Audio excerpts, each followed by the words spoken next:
This morning I saw this post on Instagram about raven and how smart they are. I was so amazed I even shared it on my stories. Not long ago I saw an injured bird and my first instinct was let it be. It's the cycle of life. This happens every day. It was how I'd learned to respond, practical, detached. But my partner at the time gently insisted we help. That moment stayed with me. Last night I found another bird, a young crow, sitting quietly with a hurt feet and wing by my apartment complex. Poor injured bird right in front of me, once again. This time, my reaction was different.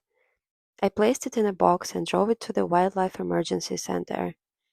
And as I drove, I realized I've always seen flying birds as signs from the universe, and now I was helping one of those signs maybe fly again.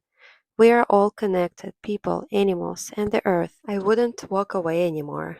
I couldn't. Living in Florida instead of a big city like Moscow has changed me. My old reactions were valid, they were survival, but now I'm softer, closer to nature, and I like myself better this way.